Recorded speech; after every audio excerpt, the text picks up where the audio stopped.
Good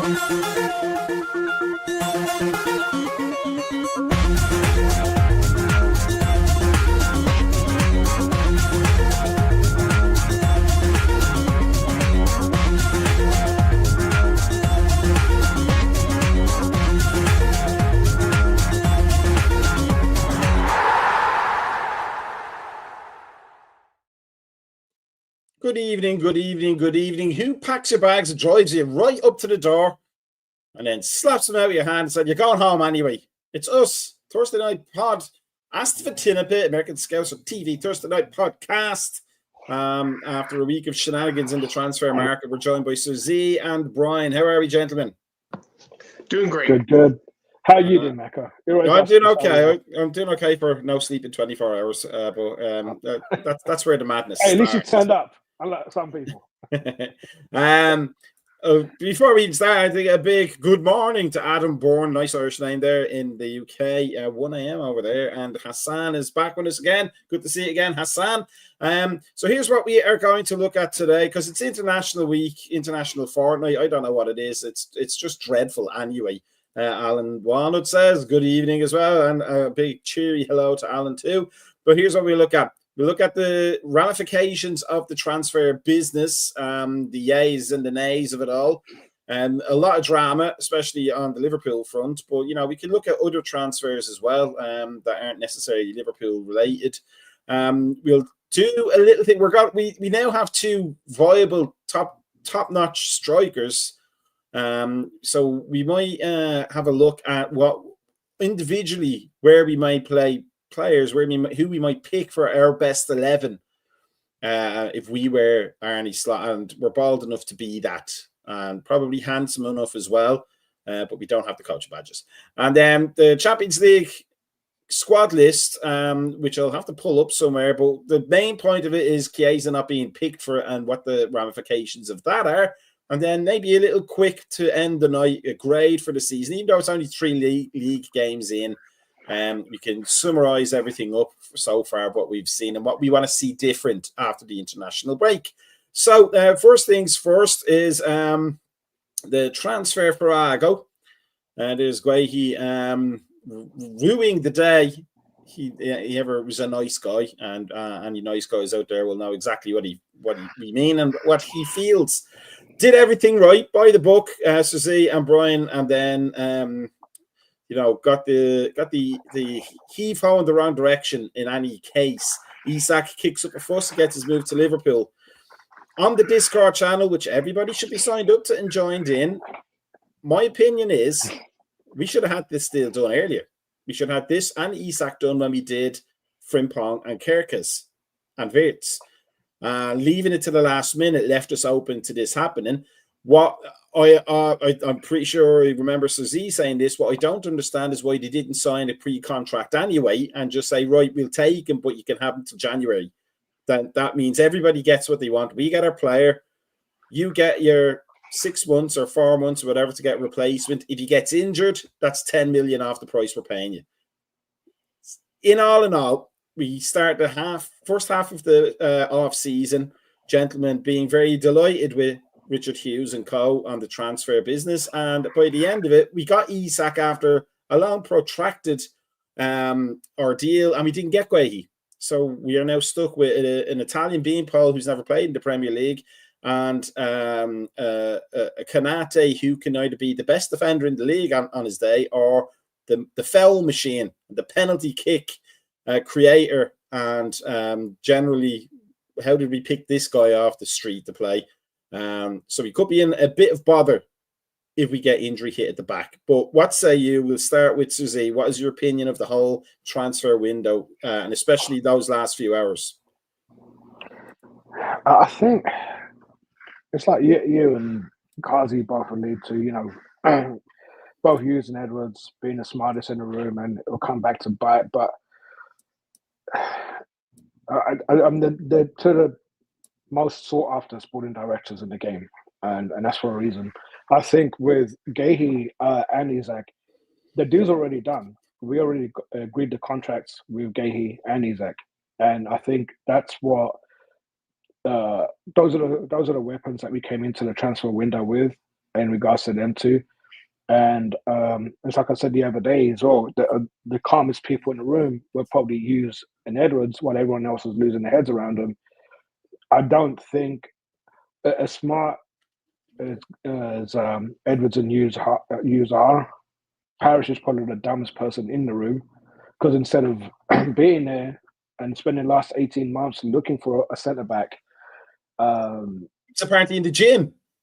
Yeah, exactly. He was doing a Zumba lesson at the gym. And, I didn't even know it was a Zumba lesson. That's even worse. It probably is. Like, you're sporting director, and you have a manager that's threatening to leave. You have your best centre back in the club, and your captain of the club about to leave. Surely you should be there just to make sure there's no hiccups, because you already lost out on 70 million last year by refusing Newcastle's deal. All right, fair enough. They won the FA Cup. They got into Europe for the first time ever, and you can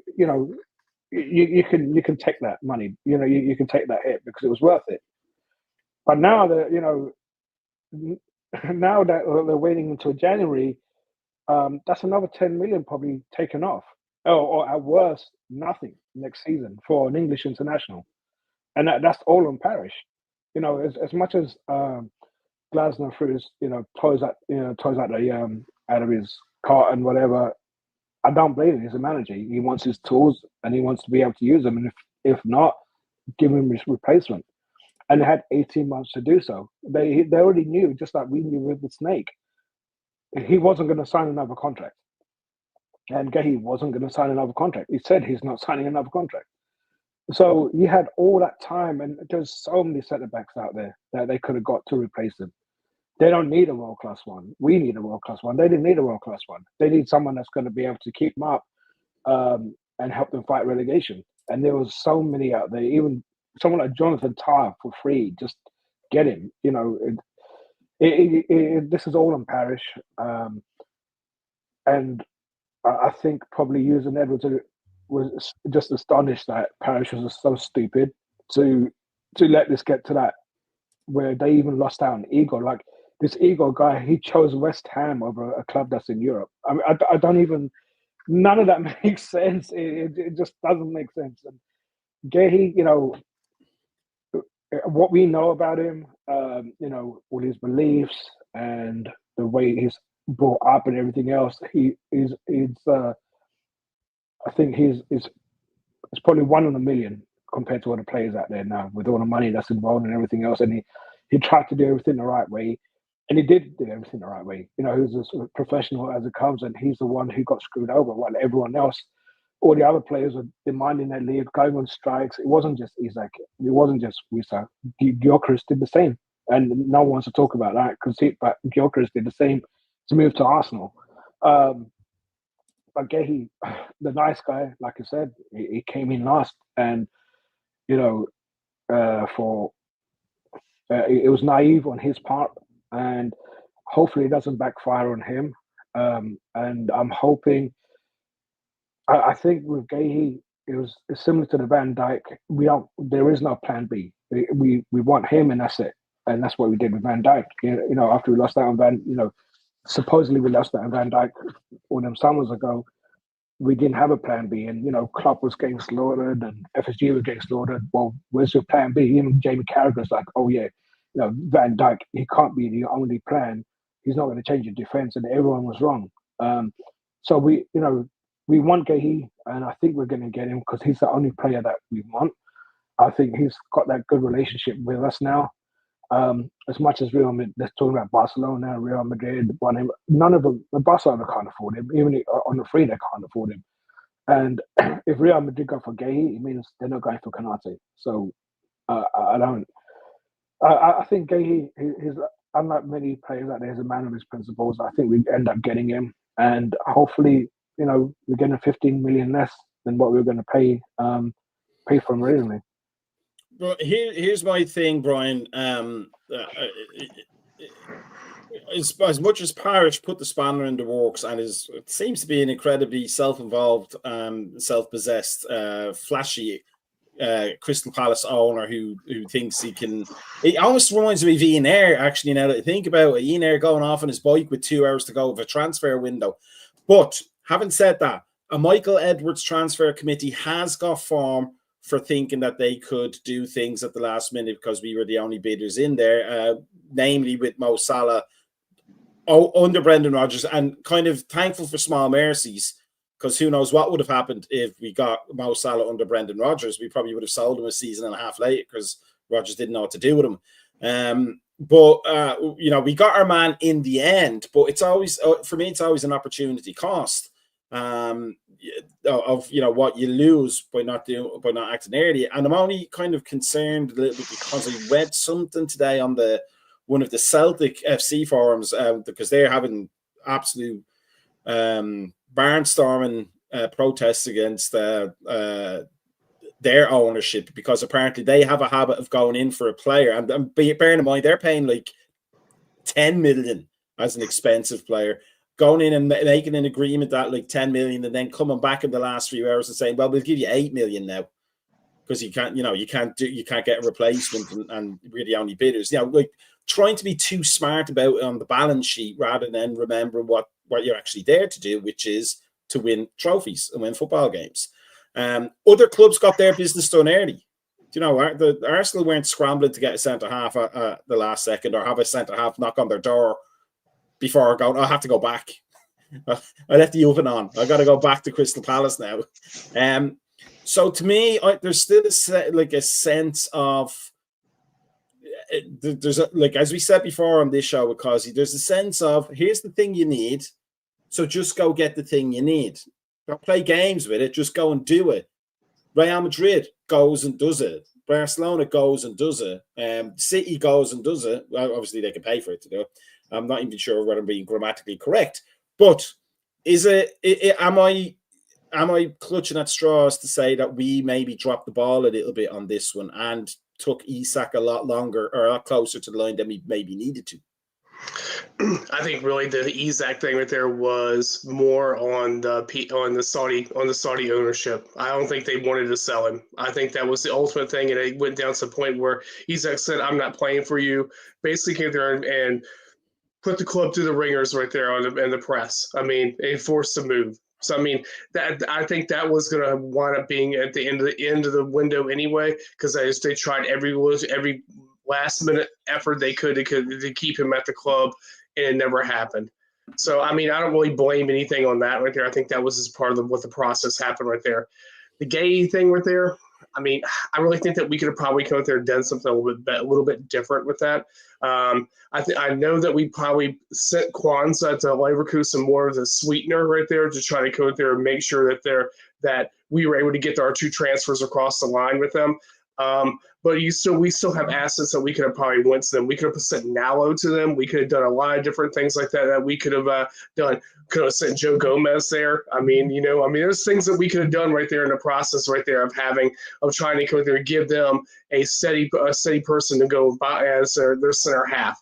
So I mean, even with it, I think even with the weirdness of buying Leone for early before you went and bought who he was going to be your starting center half. I mean, that's kind of just a weird thing. So you went for somebody who's for a future asset right there versus somebody who is a 25-year-old proven center half in the Premier League. So it's just oddness. So this is just strange things right there. I mean, all the rest of the window we did, I have no issues with that. I think that we're going to come good on all these other transfers. It's just these strange things that we did with there as far as with the center halves that just don't make any sense to me. I mean, it's almost like their spreadsheets are on Commodore 64s or something like that, and they can only do so many deals at one time because they have to keep turning the tape around to save the. But even to go with what Kazi was saying last week right there, we've kind of left ourselves short. We definitely left ourselves short, in the back. I mean, because you've got an 18-year-old kid who's not been proven right there in the Premier League. You have, like you said earlier right there, you you have Kanate right there, who's like Dr. Jekyll, Mr. Hyde right there. You don't know who you're going to get from one match to the next, and that's if he can actually play 6 consecutive matches right there, like he did like we had the issues with 2 or 3 seasons ago right there, where he could not stay fit. Then you also go throw in one here. You have Gomez that can't stay healthy, and then you go back to nothing but kids after that. So in the long run, right there, you got problems. I mean, I don't want to see Endo back there playing defense. I don't want to see Gravenberg back there playing in that position. It's not what we need to have right there. So you kind of left yourselves in a lurch. I mean, even the point right there. I mean, it's pretty interesting when you go there read newspaper articles where they're reaching out for what free transfers that we can bring in for that. I mean, Zuma was brought up right there, and I was like, oh my gosh, no. I mean. Things I never want to see right there at the club is see Kurt Zuma at the club. I don't want to see these kind of things. But these are now actually being brought up in the newspaper right now to fill gaps, and it reeks of Ozan Kabak right there. It reeks of that kind of thing right there, where we're just going to start putting paper patches over top of holes and stuff like that to stay afloat. And I just don't want to get to that point right there. I mean, we've gone too far to go back in time when we're trying to go there and patch up problems. Maybe that's what happened with Parrish. Maybe he said, if you go to this place, you can sign Zuma, and he went to a Zumba class by accident. He's just an idiot. I mean, we're talking about a chairman that allowed his club to be owned by someone else. Like, he literally got them relegated from the Europa to the Europa Conference. That's the kind of owner that we were dealing with. And I really don't think Hughes envisaged how stupid of an owner that he was dealing with. It's just the biggest thing that stands out. They had 18 months. They knew what was going to happen. They had 18 months to deal with it, and there were so many defenders available. We had our sights on one particular defender. Plus, is English, which is we needed a homegrown defender, and it's probably the best England or homegrown defender available. So this is entirely on Parrish. I mean. Yeah, it's easy to blame FSG or using Edwards, but we wanted our man, and I think we'll end up getting him. We just pray that for the next 4 months nothing happens to any one of our defenders, and if something happens to Gay, he just wipes off another 5-10 million off his pay. I think the really bad thing out there is that Glasner's getting dragged through the ringer on this right there. But what manager right there would want you to go there and undersell? But even with Glasner, right he'll probably end up at Man United. Probably will be. Amarin's probably 2 games away from getting fired.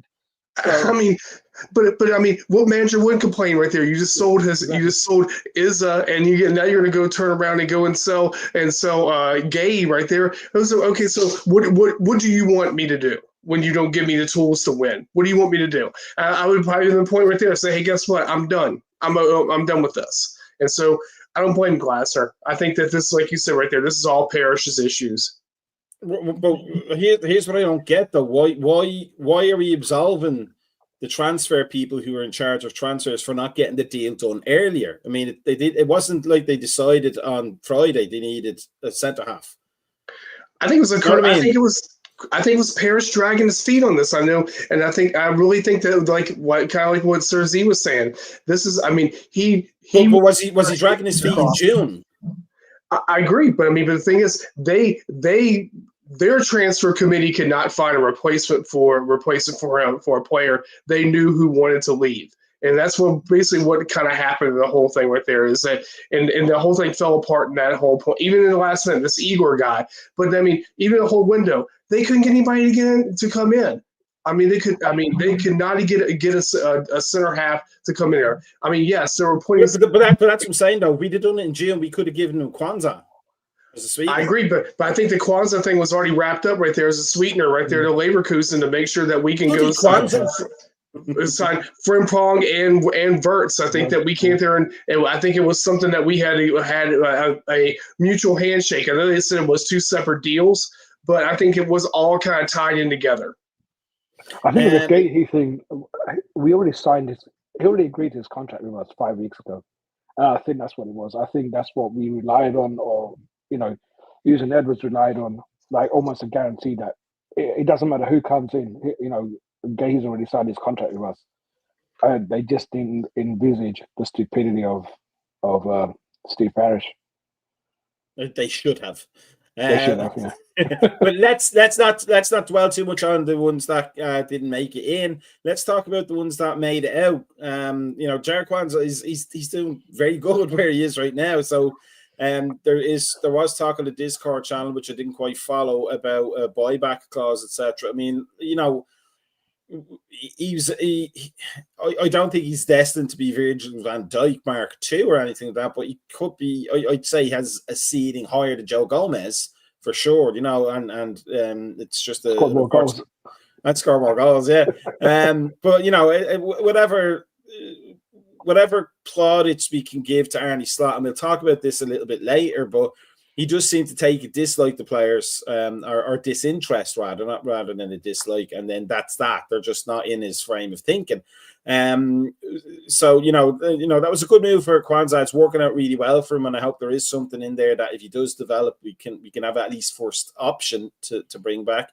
But Harvey Elliott to Villa, great move for Harvey Elliott, but is it a bad move for Liverpool?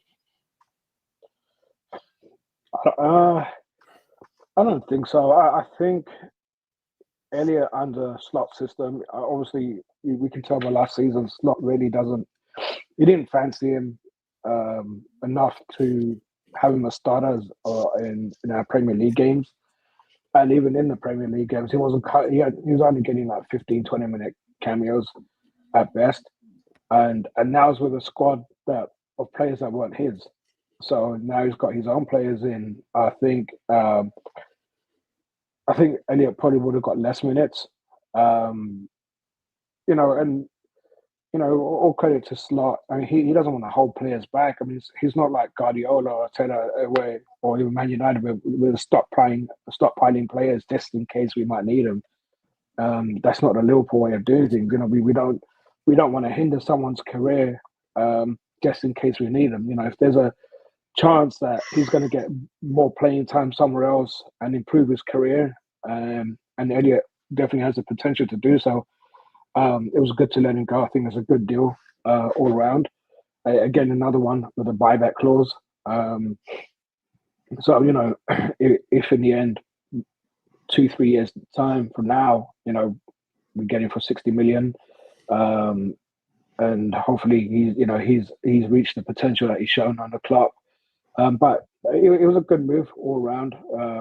He's especially with having. I don't even know where we're going to fit Gakpo into this team. So we're struggling with that. So Gakpo is going to be a struggle to get in. Elliott's got no chance.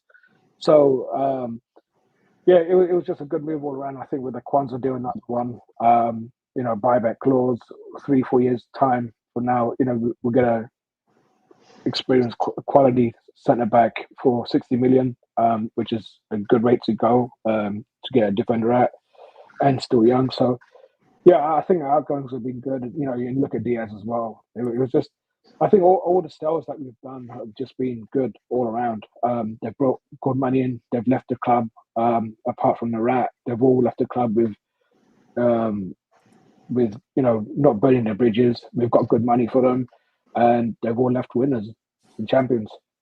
In terms of, we talk a lot on this show, Brian, about not really knowing what a slot player is, or what a slot team looks like. But I think we can start to get a hint now that one thing he really does want is positionally versatile players. Do you think, in terms of Slot and Slot's opinion of Elliott, that Elliott was just maybe trapped a little bit too much in being a pure number 10? He's almost a Coutinho type. Like, you got to put him in that gap where Wirtz is going to play number 1, but Wirtz can also do other positions quite well. Ekitike can play a few positions quite well. Isak is a pure number 9, but I'm sure he's played out wide as well sometimes quite well. Salah is just, he's a legend. He's going to play where you build the attack on him.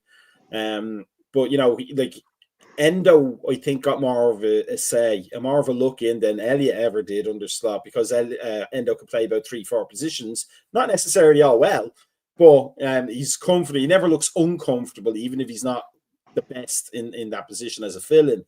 So is that maybe something that Elliot was going to struggle with, regardless, that he just wasn't as positionally versatile maybe as Slot would have liked? I mean, you had to go in between him and Hang on. Adam Bourne with the comment of the night. He wants versatile players. Well done, Adam Bourne. If I had a prize to give you, I'd give it to you. I think you had to go if you had to rate two midfielders who were on the fringe of the point right there. Let's see where they were to excel right there at that age right there. That'd be between Curtis Jones and Harvey Elliott. And I think that Curtis Jones won because Curtis Jones has the ability to go play across the midfield. Harvey can't do that. Harvey can basically go there and play either as a number 10 or a little bit to the right, kind of like where Mo's playing at now. But he's never going to go past Mo. He's never going to go past Verts. He was basically in a trap position. I agree with what Sir Z said right there. I mean, Cody Gapko's almost in the same boat, kind of in a way right there. What do we do with him? What would we do with him as a player? And I would not be surprised if he probably next year wouldn't hit. He probably won't be here either. I mean, it's just the things that.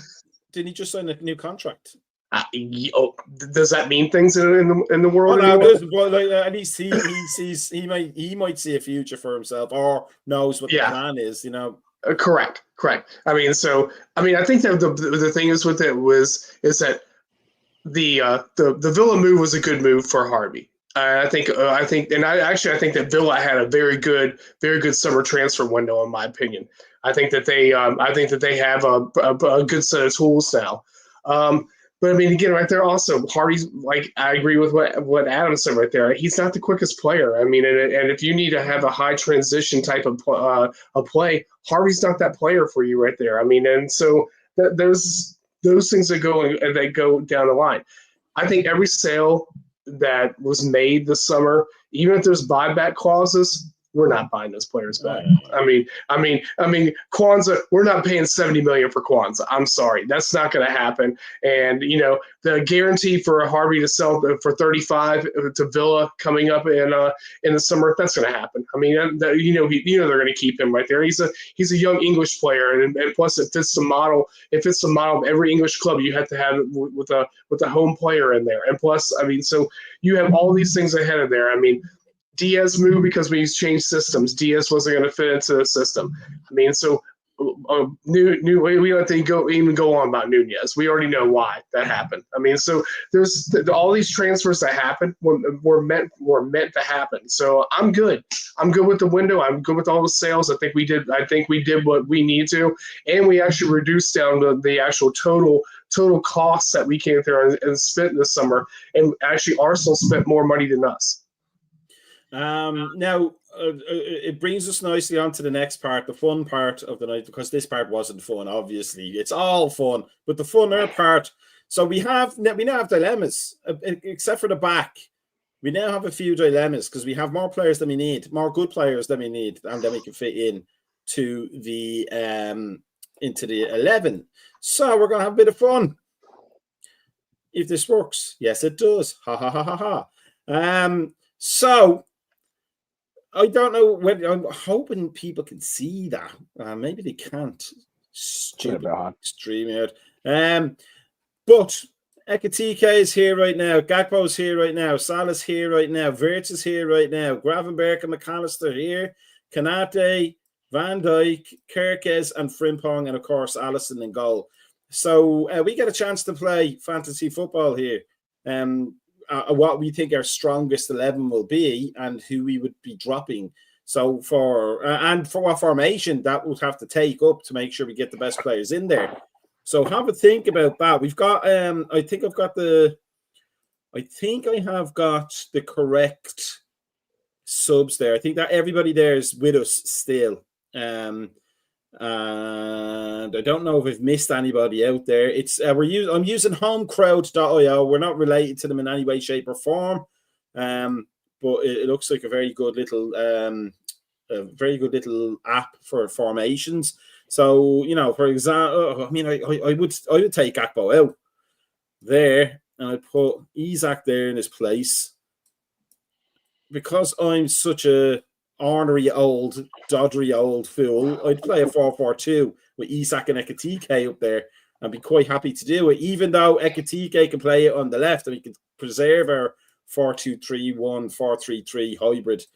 But I like a good old flat back 4-4-2, or a 4-2-2-2 even maybe. So have a look at that and have a think about that, gentlemen. We can go maybe with Suzy first. Like what? I mean, I would even maybe take Kirkus out and put Robertson in just for the experience. Like that's how I would look at it. You know, we have options to play with now. It's really we're getting into fan. I mean, if we get Gleahy coming in January, and if Leone looks like he's got something about him in you know, I'm sure he's going to get some Carabao Cup games or something like that minutes. If he looks like he's got anything about him, Slot's got options, but also headaches. It could be a really good place to be in, couldn't it? Yeah, I don't envy his job at all. Adam Bourne got in way over his head there with that really funny comment by picking the easiest player on the field to put on the field. I think Alisson, Virgil, Salah, they're the ones that should. So they're in there. Obviously, Isaac up front. God. So we've got four at the back, Frimpong on the right. Are you sticking with Kirkes on the left? I'll go for Robertson on the left. Robertson? Yeah. Let's drop him out there. Stick in Robertson. There we go. And then I got four in 4-2. Let's go. Let's put Gravenberch just in the middle. Yeah, that's it. And then ahead of him, put. Oh my God! It's tough, isn't it? Oh God! Put Macka and Haji drop Sabazlai. You're gonna have to drop somebody to put Sabazlai in there. Oh, jeez. You know what? Let's put Sabazlai right back. Oh, Frimpong out. Interesting. Where's he gone? Get in there. There we go. Sabazlai right back. I'm gonna get slated for this. That's a good call. Yeah, you're gonna get slated. That's a good call. Or interesting call. All right, so we've got Macka, Wirtz, and okay, Salah on the right, Ekitike on the left, and Isaac up front. So a good old-fashioned 4-3-3. Brian, what do you think of that lineup? I mean, it's not bad. I think 4-3-3 is dying. So I'm more against the 4-3-3 anymore. I mean, I think that there's some definitely, but I mean, I'm good with a lot of those things. But for my strongest with there, honestly, Alisson, and at the moment right there, Verge and Konate, because I don't think anybody is healthy enough to take over Konate's spot at the moment. I'm going to agree with Sir Z on Szoboszlai on the right at the moment. I think that right now Szoboszlai is probably undroppable at the moment. I think that the way he played in the past two matches has been outstanding. I will come there and keep Kirkes right there, so I'll take Robertson back out. I think that Robertson right there is definitely doesn't have the same amount of speed and that you need on here. I'd move Gravenberch back a little bit, so that when you do make the runs, that Gravenberch can drop back as a three-man defense. McAllister a little bit on the left-hand side, so kind of like that. Wirtz in a free roll right there. Mo in a little bit. And it could take a plan off of Isaac. So I think it may look lopsided, but if you look on this thing right there, McAllister goes and brings up in that side right there where Kirkes comes through and on runs. So it looks a little bit a little off balance, but in the long run right there with your runs that you make, it's not off balance. And Ikiteke basically goes and plays off of Isaac. So you almost have like in a way a hybrid 4-4-2 in a way. Here's my question, though. Doesn't Szoboszlai have a little tendency to tuck into that inverted fullback role because he's still thinking like a midfielder? He did, but if you he does, but if you look at the last match right there, he stayed pretty much out on that side for the most part. Yeah, that's it. I mean, this is a free role, so he's probably obviously going to fill in gaps. Wirtz. Yep. And I think that Wirtz is a free role. It goes and it actually goes and plays to his talent. And I think that gives him the gaps and things to go and make passes in there. And I think that Ikiteke and Izat together right there will, I think that they play. Easy to say he likes to play off of forward. He likes to do that. I think it opens him up. And how dangerous would it be to have those two guys coming at you? So, see, what do you think of that formation and that setup? My OCD can't take that. If nothing else, this is my OCD. I can't. It's like that big gap there is like a hooker's smile. It's a big no. I can't do that. The gap is too big. Here's my question for you, Brian. Just looking at it there, if you want Ekitike and Isak to play together, now we haven't seen it obviously, and Ekitike looks quite mobile and very able to bring players into the game, whereas Isak is more of an off-the-shoulder kind of player. Is it possible that these three here may end up getting in each other's way or playing in too compact a space for them to actually be effective? I think the midfield is going to be interchangeable. I think it's going to be a very interchangeable midfield. And I think that even with that whole thing with Wirtz, McAllister, and stuff like that, I think the only solid player you have back there is Gravenberch. I think that Gravenberch's going to stay basically staying on that pivot right there. So I think that you still have a lot of flow and movement on that left-hand side. I think your most solid side you have right there is your right-hand side, because I don't think that Mo Mo goes in, so it brings that out there, which if you look in there, it brings Szoboszlai / Frimpong to make those runs at that point, which goes and gives them to Mo. It goes to Mo. But I think that McAllister is going to slide up in that whole role right there, which will basically into more of us a two front, like kind of like a 4-3. I can say a 4-1-2. I mean, you understand what I'm saying? Oh yeah, no, I see what you're saying. Let me ask you this for both of you, and you can redo your formations if you want to do this. Has Wirtz done enough so far to get a start in place, or are we picking him based on what we hoped he was going to do? I think he has been a little bit out of sorts so far.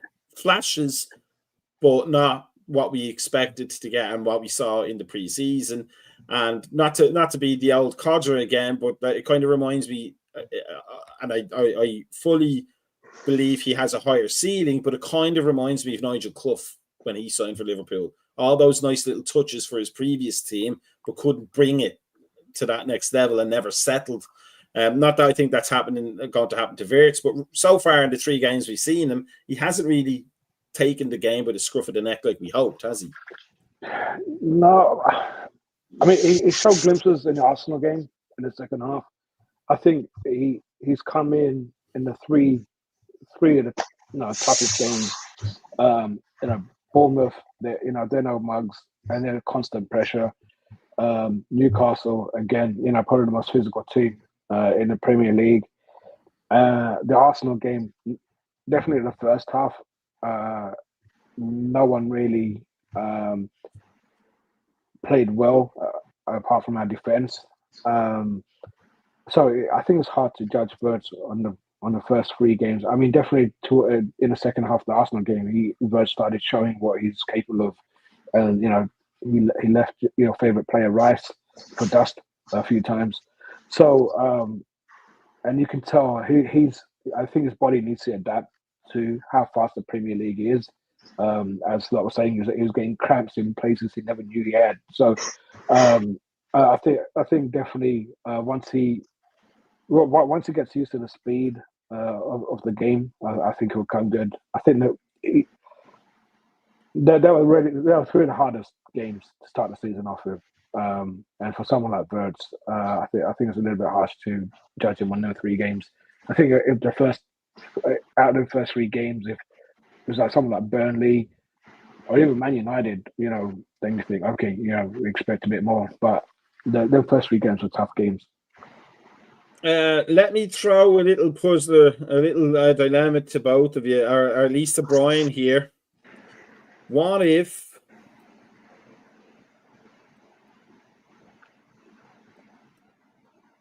we did that? And we get Szoboszlai's energy back into the midfield. Would that change like your game plan there at all, or is Wirtz like vital to that working? In my opinion, right there, I think we signed Wirtz for a reason, for creativity, and I think that's the one thing that Szoboszlai right there is a runner. And I can't knock that free kick he did against. Nobody can knock that right there. That was phenomenal. But in the overall big picture, right there, if you looked over from last season, Szoboszlai didn't do the creation that you would have a number 10 do. And I think that's what the whole point of why Wirtz is here is to become that creative influence. I think that like I agree with what Sir Z said, you can't really judge him yet on the first 3 matches in the new league right there, because I think the one thing that he needs to learn is that he doesn't have time on ball. And I think that's one of the problems right there he had even in the first 2 matches right there. He didn't realize like that, hey, I can't go in there and actually go and drive though. He's going to have a faster response time right there for release and see vision release. And I think those are problems right there, that things that he's going to have to work him through. I think it's going to come good, and I don't think he's droppable because he has to play every match to get himself into a tune to know how to react in this league.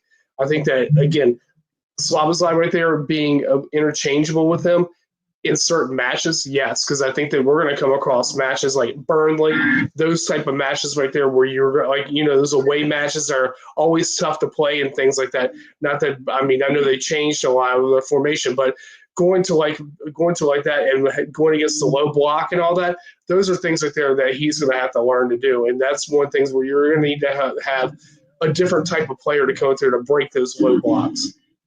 But let me ask you this just in terms of balance for your team.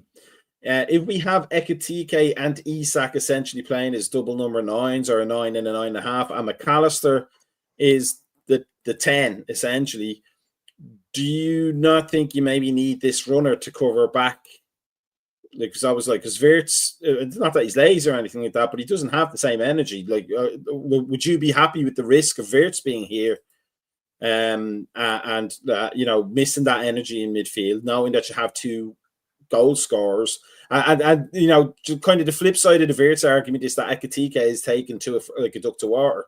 Like he looks like we all want the Isak, but maybe Ekitike will be the one that goes under the radar. But in terms of like the balance of your formation, do you think maybe maybe as I say, maybe there's some games where it has to be Szoboszlai and Wirtz has to be the player off the bench? I think even on the left-hand side right there, I think that you're going to need that player of balance anyway, because we see how Kirkes makes runs. I think you need that balance more on that side, because I think that Mo does defend offensively. So I think that's going to actually mark that right there. I think your problem's going to be is that left-hand side right there where Kirkes makes runs, and it's like a learning curve for him how to do the system. I think against Arsenal, I think Kirkes played well. I think he defended, didn't have many problems. I think he had lots of problems against Bournemouth. Of course, going back to playing there, and I think he had lots of problems against Newcastle. To the point where we question whether Robertson should have been put in for that match right there to control the match. So I think McAllister has to be able to shift down and being able to into that position to cover back there behind Kirkes is going to be pretty vital. Susie, yours was Virts was in there, wasn't he? Yours was Ekitike O'Here, McAllister, Virts, Isak, and Salah. Is this right? Frimpong, and you had Robertson, didn't you? You're muted. You see how pretty that looks and balanced. But you had Robinson for Kirkes, didn't you? Yeah. I mean, you can change your mind. It's your lineup. Here's what I want to ask you. Let's just say that is your lineup outside of the Kirkes Robertson one. Who's your first player off the bench to go in there? Player on the bench. Yeah.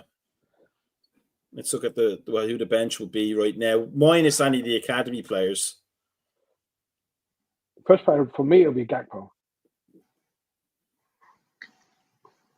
I mean that kind of makes sense, doesn't it? Simicast has left, so we don't have him anymore. You want Simicast left? No, he's gone. Oh, he's gone. Has he? Yeah. Oh, yeah. Did he? That's how little I've been paying attention. When did that happen? He went to Roma on loan. Oh, okay. Where's he gone? Simicast. Get out of there.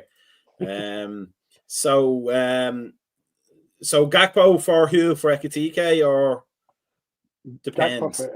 Gakpo for Ekitike, and then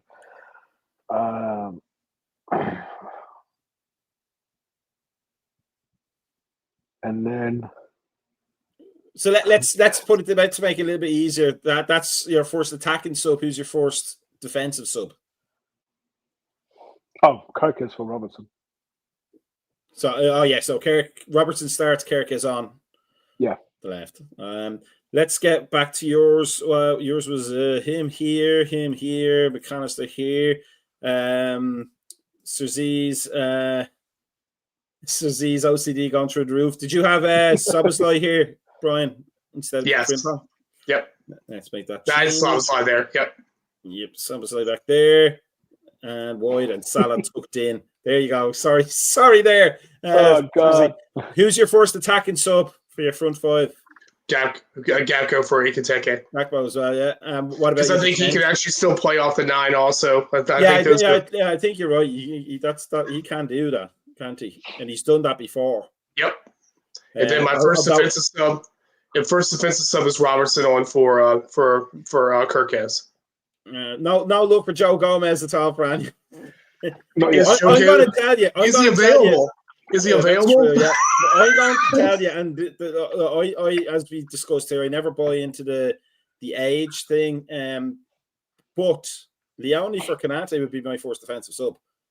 I want to see the ball, and bear in mind we're assuming Konate can get to 60 minutes.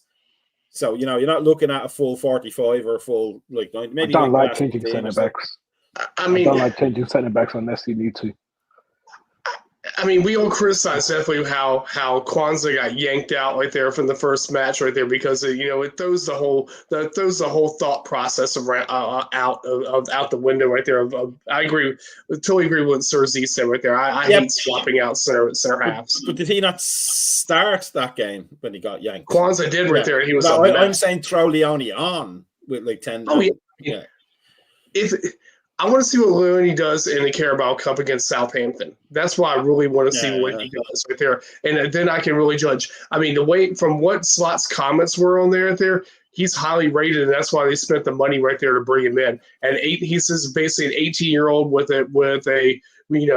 a full Italian type of defender type mentality and stuff like that. And I know many people don't like watching tapes of players, but if you watch some of his defensive work with Parma, it was pretty nice looking. I mean, he's a pretty smooth defender.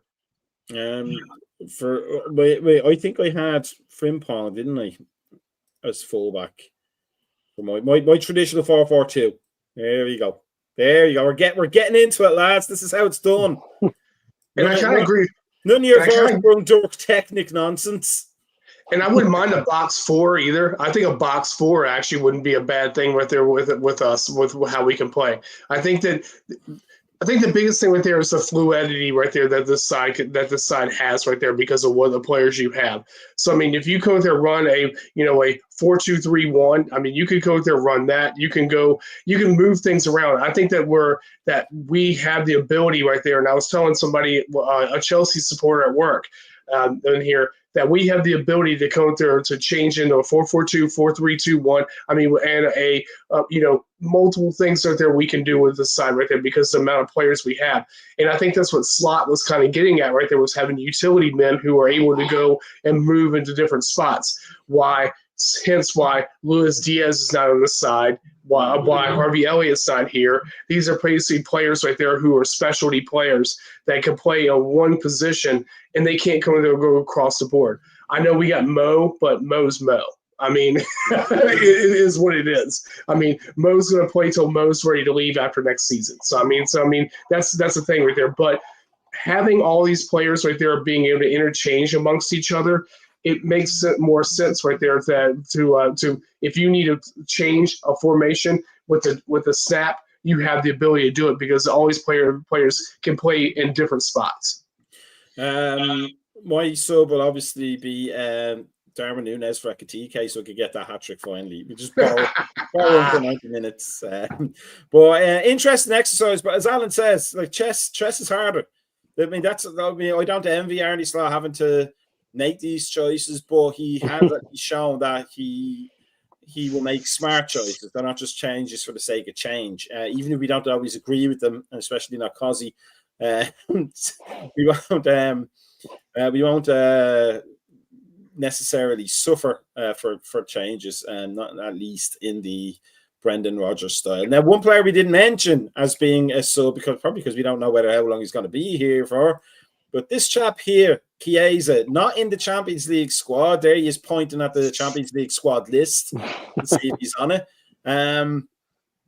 What do we think of that? I was listening to the Grumpy Pundits show today, and there was a good question asked by Tommy Smith, which is unusual because he's from Cavan and they don't have good questions. But Cavan, Imi Kerr, but he said, he asked Rodney Marsh, did Rodney Marsh think that Arnie Slot called Federico Chiesa up beforehand and say, look, you're not going to be on the Champions League list?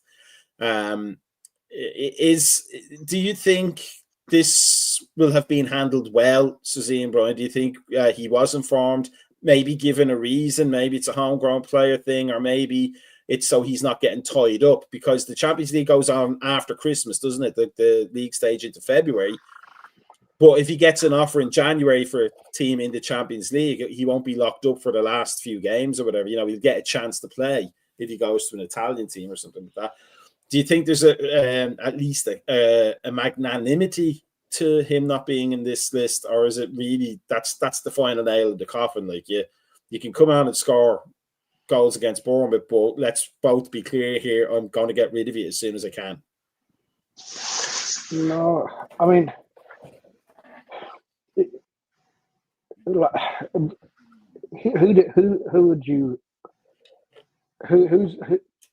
place would he take? Because you're not going to drop Isak, you're not going to drop Ekitike, you're not going to drop Verts, you're not going to drop Salah. In regards to the homegrown players, we had to have that homegrown. I mean, if we got Gehi, Leone wouldn't be going. So, but I think Leone actually counts as a homegrown player because of his age, actually. So, it was a hard decision to make, and I don't think he has any disillusionment to think that he's going to be first choice starter in any of these games, Premier League or otherwise. I think he's got a role to play. I think it's going to be in the domestic cups.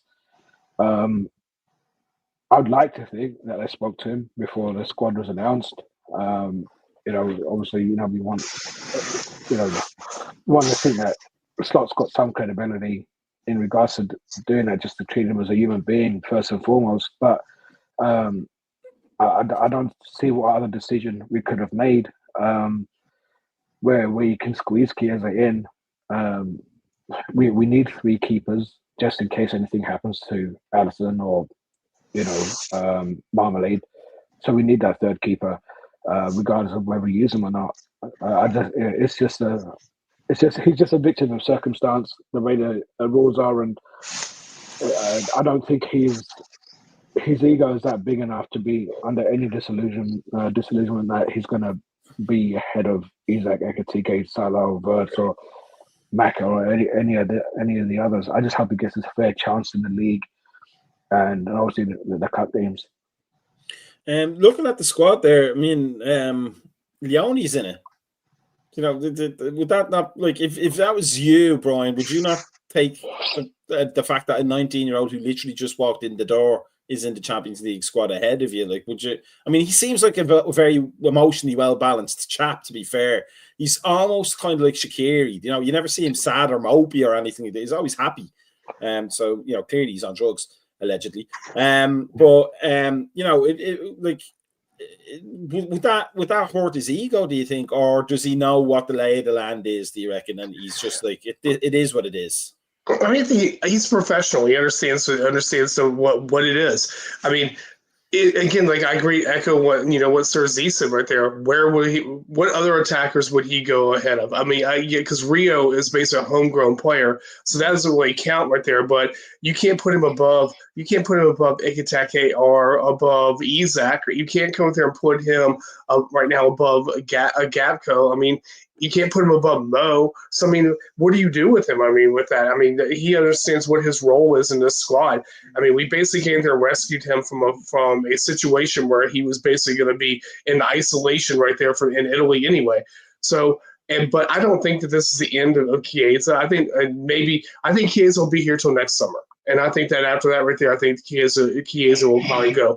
But you have to realize also, he's not old. He's not an old player. I mean, people think of him as because of what he did at a younger age, right there. That what age that he thinks he's a lot older than what he is. I mean, I think that he has a lot to offer this side. I mean, he has a lot to. He's a very clearly talented person. I mean, as far as what he does. I mean, he works well with kids, and I think that the cup route definitely is going to be good for him. I think he's going to get his shake in the league some. But I think definitely the FA Cup and Carabao Cup right there are going to be places for him to do. Again, there's a lot of matches, and we don't have a super deep squad. So I think that those right there are going to give opportunities right there for players like him to come into these cup matches right there to make sure that we can put him in there instead of putting in Mo, or instead of putting in Ikiteke, we can have Chiesa there. Because again, I said this last year right there, Chiesa can play every position across the front line. So, I mean, he has the ability to do that. So I think that he's another slot utility man. I mean, just he's had to take a year to figure out how to run this league. And I think that he's now kind of figured out a little bit more. And I don't think it's the end of him yet. I mean, even saying that it's taken a year, Susie, to figure out the league, he almost wasn't getting chances from the beginning. I know he was injured when he came in, wasn't he? Or he got an injury very quickly, but as soon as he was available, he was getting ditched. Like we speculated across all of our podcasts that maybe something went on between Slot and Chiesa, or maybe he was brought in and Chiesa was brought in and Slot was like, I don't want this player. Like he seems to fit the mold of the positionally interchangeable player, and he's clearly got talent, and he knows where the net is. He certainly knows where the net is a little bit more accurately than Darwin Núñez ever did, but he just never gets a look in. And so it's going to be one of those great puzzles, isn't it? Yeah, and I think the biggest puzzle is that he didn't go to Japan either. Maybe he just doesn't like planes.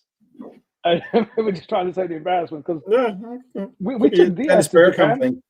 Yeah, because we took Diaz to Japan, and just to let him go like 2 days later. So it does. I mean, this kind of makes sense because we just don't have space to put him in the in the thing. But I don't. I feel for him. It's like Gahey. Nice guys just finish last, I guess. I mean, it is. It's not like,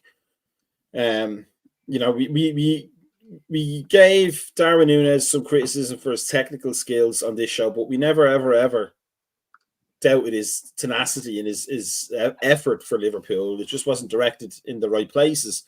And Shaqiri was kind of the same. I was a huge Shaqiri fan, and he just never gave you less than 100%. He just wasn't built for stamina. He was built for sharp bursts of speed, which is not going to fit a Klopp team. You got to be able to do that throughout the 90 minutes. So you wish those players well when they move on. You wish Núñez well in Saudi Arabia. I don't know why he went there, but you wish him well anyway. And Chiesa is going to be a player. He's not going to be like Paul Konchesky or Julian Dix or something like that, where you just don't care what happens to them after. Go sit in the pub and get yourself fat and drunk. We don't care. You did nothing for us. But a player like Chiesa, you want him to do well for Liverpool, but you want him to get a good move as well if he does eventually go, don't you?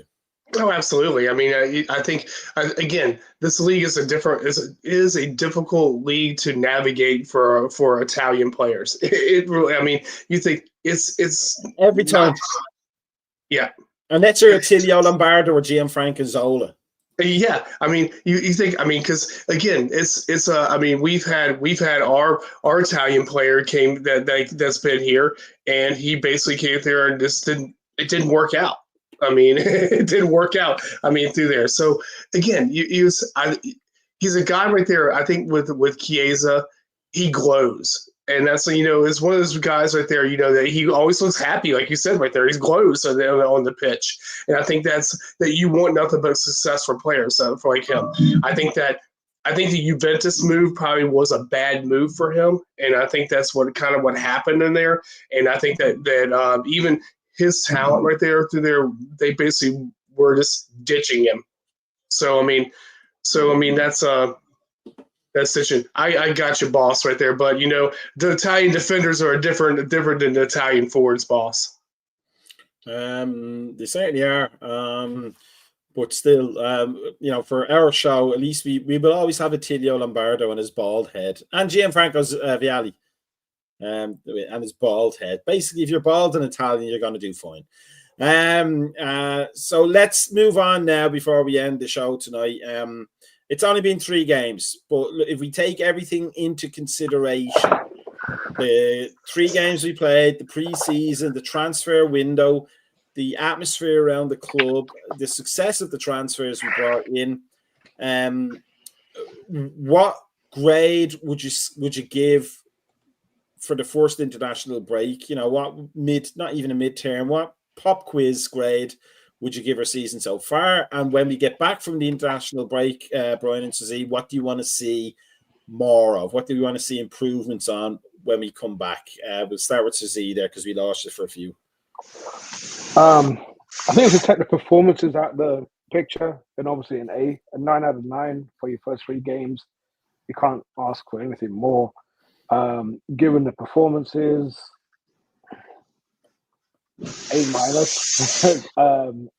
Yes, the heart attack games, but these are typical Liverpool games, and you're not a Liverpool fan if you don't if you're not prescribed to Pfizer blood pressure tablets. If you don't have your own personal cardiologist, you're not a Liverpool fan. It's what we used to, and that Rio, both Chiesa and Rio goals, they're just Liverpool folklore games. We're used to it by now. So just given our defensive performances, if we're taking performance into account, an A-.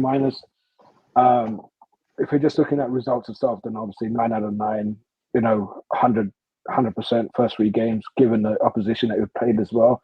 You can't ask for anything more. Going forward, obviously, I want to see is more clean sheets, and the fact that we got a clean sheet against Arsenal was great. So yeah. Brian, what is your grade so far for the overall thing? It's not just the 3 games, but how the transfers worked out both in and out. What you've seen from Slaw, and then what you want to see change after the break when we get real football back. I think if I'm gonna go with there overall, definitely right there. It's a A. It's a middle of the grade A overall. The problems I'm having right now is still giving up leads. That's still a problem right there. I think controlling matches. I think we're definitely in the first two between Bournemouth and Newcastle when we're comfortable and we let sides come back in and they brought the game. We just think like you're talking about with Chiesa and Rio. We're only a couple of shots away from being on like 4 points or possibly on week our 5 at the most right there. Through there, we're only from 2 shots right there that we could have came there and lost points on these matches.